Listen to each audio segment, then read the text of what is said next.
good evening. It's Monica from Life is Art, and it's Wednesday. Let's create. I have been over the moon about a certain stamp set in our current October to December catalog, and I've used it a few times, and I'm going to use it again tonight because I am loving it. And I don't know about you guys, but I think these little guys in the Here We Go Again stamp set are just the cutest. And I love all the little sentiments. If you haven't had a chance to look at this stamp set, there's a little dog who's all droopy and, you know, laid out on the floor. And then there's this cat with like frazzled whiskers, and this bear who's just like so over it. And then this bunny just makes me laugh because it's just like, I have given up. I'm just flat out done. And so this got Monday, the struggle is real, hope it's bearable, here we go again. When life knocks you down, take a nap or get back up, don't wake me. Thinking of you feels like rise and shine. Am I right? Already? Again? But why? And then I think it's cute. They have little glasses and a little tie for them to wear. Pardon me. And I think it's just hilariously funny. I don't know what it is about it, but it tickles my funny bone. Anyway, if you're watching and popping on, just say hello or howdy so I know you're here. And if you're watching later on replay, you can just say replay. And so we are going to be creating with this. And we're going to create a card style that we've done before, but it's been a long time. So it's good to have a little refresher and also a few little tricks up our sleeve for making it. And so we are going to be making a tower pinwheel card tonight. Now we've made them before, as I said, and we're going to be doing it with 4 panels. And we're going to be using the Mix-in paper pack from the current October to December collections. And that is great because it's actually a really fun pack. There's some sort of Christmassy stripes, and there's some denim, and there's some, well, let me see. Let me just grab it here, and I can show you what's left in the pack. If I have it here, maybe I put it away. Yeah, I think I put it away. I tidied up after myself. Anyway, you're going to see some of the patterns here in a moment. So let's get started. The first thing we need to have is we need to have a piece of pattern paper. And this pattern paper has been cut to 4.5 inches by 4 1/4. And I will post all the measurements later on. So 4.5 by 4 1/4. And this card, this pinwheel tower, is going to fit inside of a standard 4 1/4 by 5.5 envelope. So that's fabulous. And the center square of a pinwheel card, now I'm going to show you the example here. If you've never seen one before, a pinwheel card has like a center square, and then it has the pieces that come off it. You can also make like hexagon pinwheels and things. And then when you want to put it in a card, it just folds flat, right? So I'm not going to show you what's decorating this one just yet because I want it to be kind of a surprise. So quite often when you make a pattern for a pinwheel card, you start out with cardstock in the center. And quite often you start out with this panel and then you make the scoring to make a square. But it ends up getting a little bit bulky because now you've got an extra layer of cardstock happening in the inside. Whereas this one you can see is very slim. And the trick with that is that instead of using cardstock in the center, we're going to use pattern paper. So that's what this piece is for. And I've picked it with this nice stripe. It's got the Seabrook and the Mink and the Toffee and the Scarlet and all those fun colors from the Mix-in paper pack. And because you can kind of see down the center of your card, so it's nice to have a nice little pattern going on in there. So we're going to start with the center. So this is 4.5 by 4 1/4. And again, I will post the measurements afterwards. And I'm actually going to flip it over and do my scoring on the back side, which is also a nice stripe. It's only the French Vanilla, Seabrook, and Scarlet, but that's a nice combination. It just doesn't have the Mink and the Toffee like the diagonal stripe does. I like how it's also got sort of a linen-y texture happening. So we're going to be scoring along the 4.5 inch side, and we're going to score every inch. So we're going to score at 1 inch, and just keep in mind that this is pattern paper, so you're not going to be scoring as hard as you would with cardstock, right? And then we're going to score it at 2 inches. Then we're going to score it at 3 inches.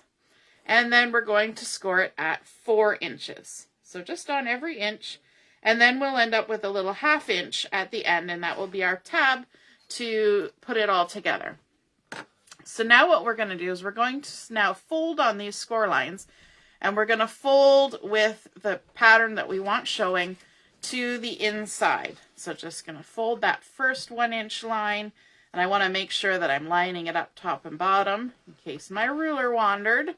And then we're going to go to the next one, and I'm giving it a good crease with my bone folder. You can also use the handle of your scissors. And then go to the next score line. I'm going to turn it this way now. There we go. Make sure everything's lined up. Give it a good crease. And then the last one is the little 1/2 inch. Hey, Deborah, I see you're watching. Good evening. I don't know if anybody has said anything yet because my video is being a pain. Oh, there we go. Hey, Mom. Nice to see you're watching. And Carol's here too. Hello, hello. So now we have created all those score lines to create our little box. And we've got our diagonal stripe on the inside, which is fun. So what I'm going to do is I'm going to open it up with the little 1/2 inch tab folded in, and I'm going to apply some adhesive to that. And you want to make sure you get it to the edges, but not so much that it's going to smoosh everywhere and make a mess. And then what I'm going to do with this tab folded in, I'm going to take not the first, but the second score line, fold on that second score line, and that should fold it right in half and close it up like that. It's much easier to just fold that over than to try and hold it up in the air and line everything up. You will end up with a straighter, neater fold if you do that. And then we're going to fold it the other way just to make everything nice and squished.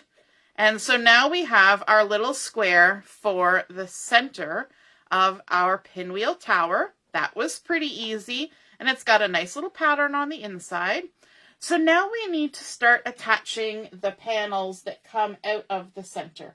And so for those, I've just cut some white daisy cardstock. You need 4 of these, and these are cut to 2 3/4 by 4 1/4. So 2 3/4 by 4 1/4. And again, we're just going to start applying these with our liquid glue. You could use regular glue too, but I have liquid glue. But the easiest way to do this is to squish it down like that.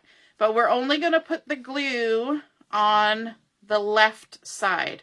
So you got to pay attention to where your crease is. Depending on your pattern, it might be easier to see where your crease is. So I'm just going to kind of go along beside the crease and apply glue to the left side of my piece. And then I'm going to take my white daisy and I'm going to line it up with that left edge, just like I do when I'm putting a piece of cardstock on the front of a card. Make sure it's even at the top and the bottom and stick it down.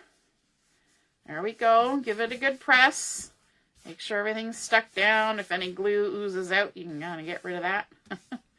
And then you should make sure that nothing's glued here. But I'm going to keep it nice and flat the way that I did it. So this is still stuck nice and flat. I'm going to flip it over.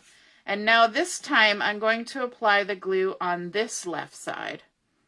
So we're always working on the left. So find where your center crease is. And apply your glue on the left half, like that, or your tape runner, whichever one you're using. And then we're going to take our next piece of white daisy and we're going to line it up with the left-hand side. And make sure it's lined up top and bottom. The more precise you are with lining things up, the better it will stand when it's completed. So now we have the front and the back, like that. And if you take this and open up your square and fold it this way, so that now there's a gap in the between, and you lay it down on your Versamat, you will see that it's now 4 1/4 by 1, 2, 3, 4, 5 1/2. So that will exactly fit into an envelope. So now that we've opened it up and we've left this gap here, we can go ahead and add glue in the gap, just like that, all the way down. And then we're going to take our next panel and we're going to line the left side of our panel up with the left side of our pattern paper. And make sure that it's lined up top and bottom. There we go. And then we're going to just pick everything up and flip it over while it's still nice and flat, so the gap on the back side is showing. And then we can add our glue. This is a little bit easier now to see where the panel is that you have to put the glue on. And then again, left side of this matching up with the left side of this. And add it on there. Nice and easy. We'll find all the stray glue. And then I like to fold it the other way. So we had it flat this way, and we'll just lay it down flat the other way and make sure everything folds nicely. You can even go back. And the more you kind of go back and forth, the better it will work in the end. So there, we've created our pinwheel tower, and now we're just on to the decorating. So I have chosen, I'm going to just flatten this down. I have chosen a couple patterns from the Mix-in collection, and I have chosen the denim. So it looks like fabric, like denim fabric, which is really kind of fun. And that's in sort of the mist color, the new mist color. And then this one, which is a toffee linen with a little plus design on it in white or French vanilla. And I think that's really pretty. The back side is stitching like this, which is kind of fun too. That's on the back side of this. Oh, this is the wood grain one. Yes, the wood grain one is fabulous. So what these pieces have been cut to 2.5 by 4 inches. So I've done 2 of 2 different patterns. So a total of 4 that are 2.5 by 4 inches. And I'm going to go ahead and glue these up and stick them down. And where I'm going to be putting this is, when I get it glued, I'm going to be putting it on this flat panel here and just centering it in the center. So there's going to be some white cardstock showing all the way around. And at this point, it's just a matter of decorating. So things move along fairly quickly. And I want to kind of alternate my colors. So if I put the denim on this side and then I flip it right over, this one is on the opposite side. So I know that I'm kind of alternating colors. So let's go ahead and put the denim on here and stick it down.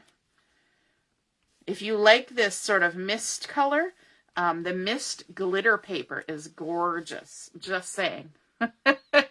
And I'm going to restart my video here just so I can see. Hey, Deborah. Yeah, I knew somebody would have commented. And then I'm going to spin this so I can expose the next 2 panels.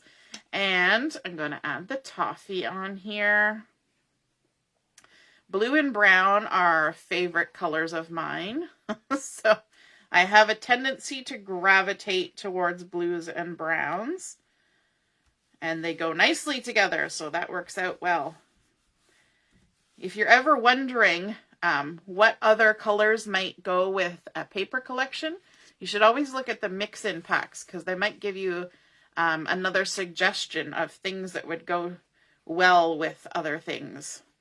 So this mist color is part of the Cherish collection, but I think it would also, or it's included in the Cherish collection, but I think it would also look great with the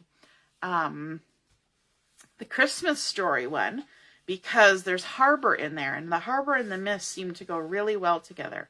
So now we've got all 4 of our panels decorated, and if we kind of flip through, so we've got brown, denim, and then, so that's kind of our check to make sure that we alternated the colors. And if we didn't, then we're kind of out of luck at this point because we already glued them down. So then what I want to do is I want to add some cardstock on the left side here.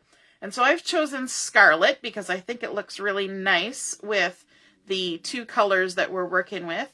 And these have been cut to 1.5 inches by 4 inches. And so I have 4 of those at 1.5 by 4. And I'm going to do some stamping on here. I'm actually going to do some heat embossing because I want to have my stamp sentiments kind of pop on these. So the first thing I need to do is I need to grab my anti-static pouch and just give a little brush of that onto my cardstock, and that way my embossing powder won't stick in weird places. We have to kind of remove some of the static from the cardstock in order to do that. So that was quick and easy. And then I'm going to be using the back of my Versamat over here for the stamping. Now let me just wait for a second for the video to catch up to make sure we're all still in the frame. Yes, we are. Excellent. I've got some scrap paper here for dumping off my embossing powder, and I'm going to be using white embossing powder for this, and also my Versamark ink. And I'm going to be using some of the sentiments from the Here We Go Again stamp set. So I'm going to start with When Life Knocks You Down. Now, if you look at the sentiment, it's all one big, long sentiment like this. But if you take your nice little sharp micro tip scissors, you can do stamp surgery, which is what I have done. And I have actually divided it into 3 stamps now. So it says, When Life Knocks You Down. And you just take your scissors and very carefully trim in between. Now on this one, the words were very close together. But if you have a sentiment where the words are a little bit spaced out, you can actually trim with your scissors and make like an angle cut. And that way, when you go to put the sentiment all back together in a line, when you want to stamp them as one unit, then you can line up those little notches, those little V's all the way across. I couldn't do that with this one because it was a little bit tight, but that is one way of doing it. So I'm going to start with the first one. We're going to stamp When Life Knocks You Down, and I kind of put it all at sort of an askew angle, kind of like something's got knocked down. And then I've got my embossing powder here. We just stamped it with the Versamark, and I had already used these stamps, so I didn't need to season them. So I'm just going to do twice because sometimes it needs a little extra, just a little tap, and that should be enough to knock off any excess. And then we're ready to heat emboss. But I'm going to kind of do all the heat embossing at once. So I'm just going to set that aside for now and then quickly stamp the rest. So my little scrap paper is useful for tipping all the excess embossing powder back in. So our next one, we're going to stamp Take a Nap. So When Life Knocks You Down, take a nap. Sounds like good advice. So there's our Take a Nap. And we can add some embossing powder. Tap, tap. Maybe again. Tap, tap. If you ever get any extra little stray bits, you can either brush them off. Actually, I don't think that's embossing powder. I think that's just a piece of something else. Sometimes I will lightly blow. And if it's really something obvious, you can always take a dry brush and just kind of flick it away. But that's looking good for me. The anti-static pouch really helps cut down on any little stray bits of embossing. And then the next one I'm going to do is or. One word, one little tiny word on our panel, just the word or. And add my embossing powder. There we go. Or.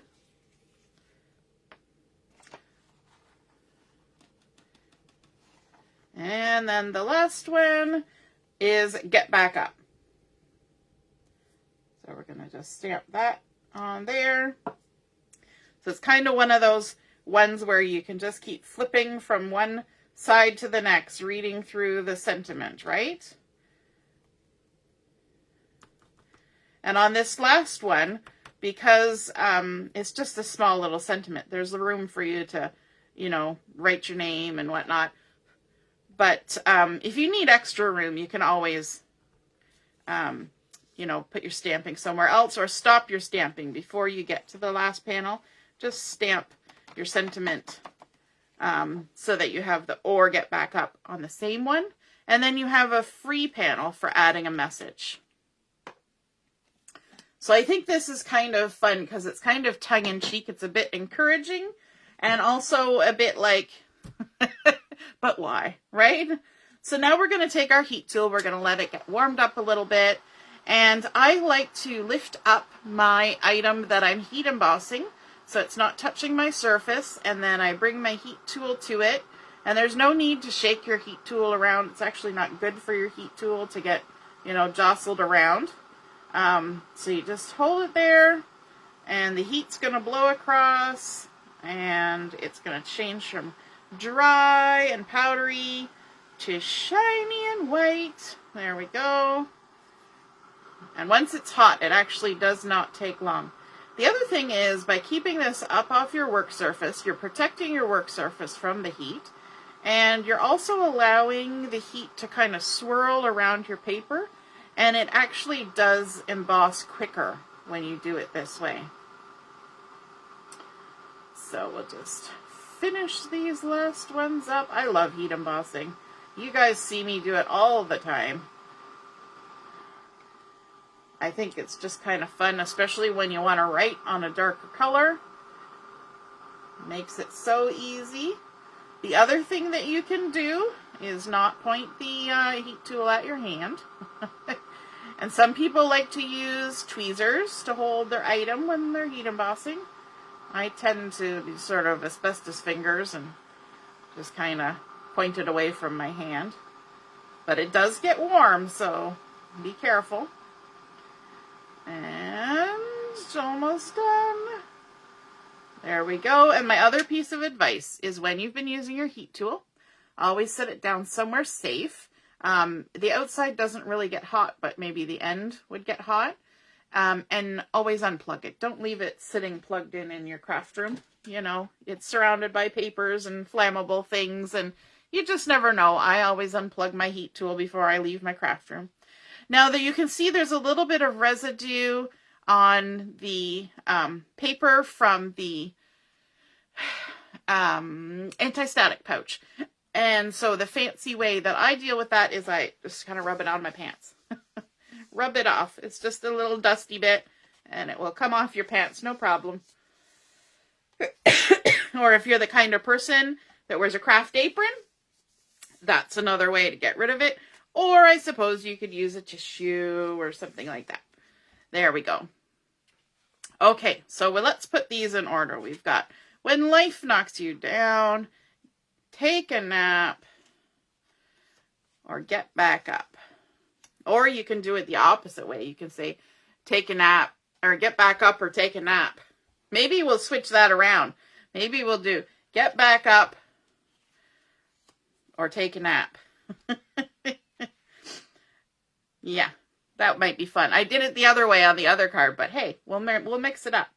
So let's go ahead and we'll add these panels. So we want to make sure we do it in order. So again, these panels were 1.5 inches by 4 inches. And they just fit nicely in here with a nice bit of white daisy around the edge, like so. And then we can flip to the next one. Carol says she sometimes uses the long tweezers to hold the corner when heat embossing. Yes, that's what smart people do when they don't want to get really toasty fingers. Depends on what the temperature is like in your craft room. If you want to warm your fingers up, then it's a surefire way of doing it. But yes, tweezers keep everything nice and safe. So there we go. Get back up. Or, there we go.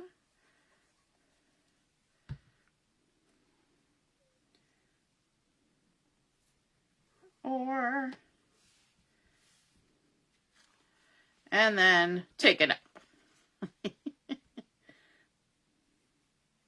It's always a question, isn't it, right?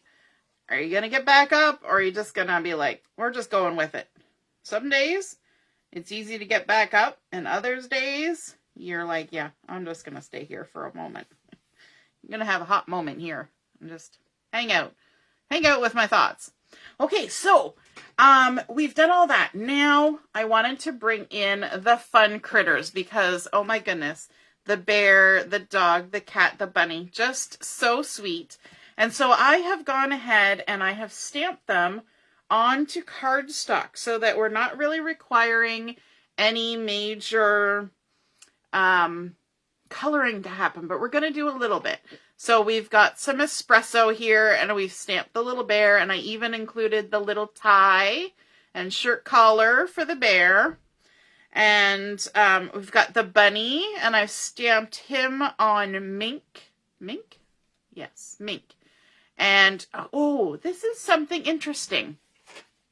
So if you have an acrylic stamp like this, and it's in a straight line, it works best with something that's long and narrow. You don't have to automatically stamp it in a straight line. Because it's long and narrow, this is the same with sentiments, you can do a certain amount of bending when you apply the stamp to your stamp block. And so you can see here, I have my little bunny kind of look like he's draped as opposed to like flat out on the ground. So that's a fun thing to do. And then on Toffee, I stamped out the little dog. And then my last one, the kitty cat, I stamped it on the mist, and I added the glasses. The glasses work really well on the bear and the cat.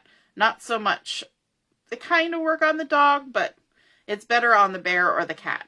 So I've stamped those up, but I wanted to add some detail. And so I've got my ice gray blend tri-blend marker, and I'm going to start with the light one. And I'm going to add some shadow inside the little ears here. And then I'll add some down the left side and across the bottom of his face and under his chin and down the left side of his body and the bottom side of his tail and across. I'm going to turn it this way so I get it nice and wide. Across there and there. And then also underneath his little arms, like so. Just to create some shadows. And then I'm going to go to the mid color, and I'm just going to add a tiny little swipe of it here and there. So just on the very edge by the ink, I'm going to add a little bit of the slightly darker color, and that will kind of accentuate the shadow. And down his feet, like so, and on his tail, just right along where the ink is, and then underneath his arms, like that. And that kind of makes it stand out a little bit more. And we're going to need to do some fussy cutting on these. And you know me, I love my fussy cutting. But let's get them all done. And we're going to use the same color, just the ice gray, because it just makes a nice shadow. So let's give him a little shadow here and under his eyes and under his nose, like so, under his ear and the bottom of his ear. And then we'll go along his paw and his leg, and then sort of the base of his tail. And then we'll do the same thing. We'll switch to the mid, and we're just going to add a little touch of extra dark just right along where the ink is, in those places. And I think it's fun sort of to add these little shadows because it just accentuates how sort of droopy these critters are, right? Just kind of, can't even. I don't want to. You can't make me, you know. So there's the little puppy. And then, of course, our little bunny. We're going to do him too. Let's do the insides of his ears. And then down his ears. And along his back and his paw. And then down his leg and his other leg. And that's kind of about it for him. Maybe a little bit under his nose. And then we'll add a little bit of the darker, the mid-tone, sorry, not the dark, and just add right along. I like how quickly this works because the color for the animal is already there.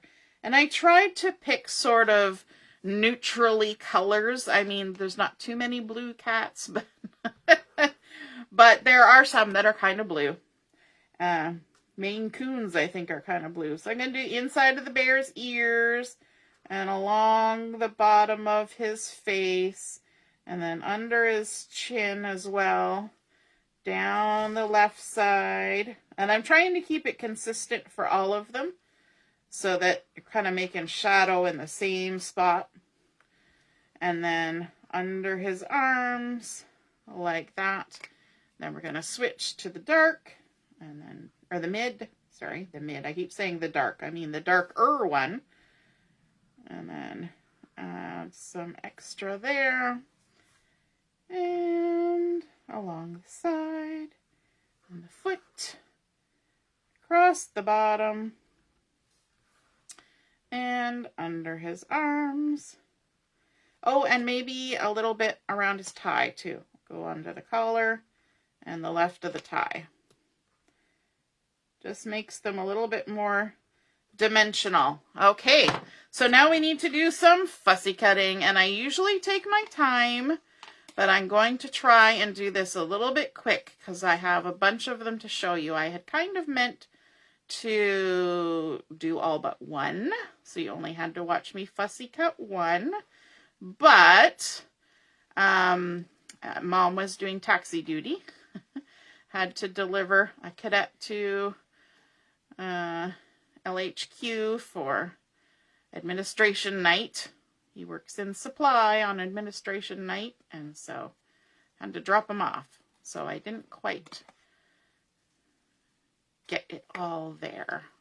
But I like to pivot my paper when I do my fussy cutting and go all the way around, and I leave the halo just like it would be if these were die cut. And actually, this stamp set you can get with the thin cuts. I just didn't because I like fussy cutting. And it saves a little bit of money, and then I can buy more stamps. Right? There's always that. But I like that there's an option, right? So for people who don't want to spend time doing this part of the process, you totally can. Although this bunny, because we bent it, the thin cut would not be able to cut this particular bunny out. But yes, normally it would. And so we're just going around and doing his ears. I think it's so fun that you can bend this bunny. In fact, I did a little card front, maybe it was during the crop, where I actually draped him the other way on top of a sentiment. And oh my goodness, it was so cute. So cute. Now on to the puppy dog. I like to leave the halo, that little extra space around where I'm fussy cutting, because that allows me to have some leeway, right? There's a little bit of space where if I cut too far, I can take a little more, And if I get too close, then there's still a bit of a gap and it's all good. Whereas if you're trying to follow the line, which you would do if you were paper piecing, there's no safety net. And if you make a really big boo-boo, then you kind of got to stamp it again. So I like having the little bit of a safety net. Plus it looks kind of stylized like that. And I think I'm pretty good at fussy cutting, but I think it always looks a little bit nicer when there's that halo, just because you can kind of make it smooth. And all the way around the kitty cat. See, for me, by the time I got all of these done up with thin cuts and got out my Big Shot and cranked them all through, you know, I can fussy cut 3 or 4 of these. Not a problem. Now, if I was doing 100 of them, I would probably want the thin cut. And all the way around. So let me know in the comments, are you a fussy cutter or somebody who loves the thin cuts? It's always interesting to see the comments. Quite a lot of you actually have come around to fussy cutting. I've noticed that you have kind of said, oh, it's not so bad. Hey, Jill, nice to see you're watching. Hey, Shannon. Shannon's here too. Okay, so let's start at our first page. We've got When Life Knocks You Down. And we are going to add our little bear on here because I just think he's so cute. Kind of reminds me of my husband. My husband's a little furry. And he wears a tie occasionally. But I want to create a little bit of a landing spot for my bear. And so I want to create a bit of a shadow. So I'm going to kind of eyeball where I think my bear should be. And then I'm going to take the same ice gray blend marker. And then I'm just going to kind of back and forth like that and make like a little puddle almost. Well, not enough of a puddle to make me think that the bear has done something antisocial and, you know, left a puddle. But enough so it looks like a shadow of our little bear, because it kind of goes with the little shadows that we've created. And then I can go ahead and stick them down. Now, I wouldn't recommend using foam tape on this kind of card because you want it to be able to fold down, right? So there's our little bear, When Life Knocks You Down. And let me see, we're going to have our little kitty cat get back up. So again, we're going to come in with our ink, our marker, and we're going to add a little shadow where the kitty cat sits, and then a little shadow under the tail, like that. Lovely. And glue it down. Does anybody else do that? Like to have a landing spot for their embellishments? I tend to like landing spots. Either put a zip strip across, or a little bit of glitter paper, or draw a line. Something to indicate a reason why it's there. And then we've got the oar. And yes, we're going to put our little doggy on here. And let's give him a little shadow for him to be sleeping on. Just like that. And glue them down. And we're not quite done, because once we get these on here, there's one more little embellishing-y thing that I want to do. And I think it just makes all the difference. All the difference. So we don't want to miss that. And there's our little puppy. And you will notice that the bear and the puppy just fit on here. They kind of hang over to the white part, and that's okay. But they do fit on there. And then we've got our little bunny. So I like that I curved him because he actually wouldn't fit out flat. So what I did was I curved him so it looks like he's kind of taking a nap. He's kind of leaning against the edge here. So we're going to give him a little landing spot here as well. Just like that. Put the lid on that. I think that's just so cute. So cute. My little bunny. There we go. And glue him down like that. Like he's just, you can't even stand up straight. He's kind of sliding down the wall. We're just going to lay down here and we're going to have a nap because we're done. We're done for the day. So let's go back to our bear, and I'm going to bring in my white gel pen. And this is the number 10, and it might actually work with a smaller one a little bit better because you don't have to be quite so careful. But what I'm going to do is I'm actually going to add, and I wonder if I can do this with my head being so far away. I'm going to add the whites of his eyes.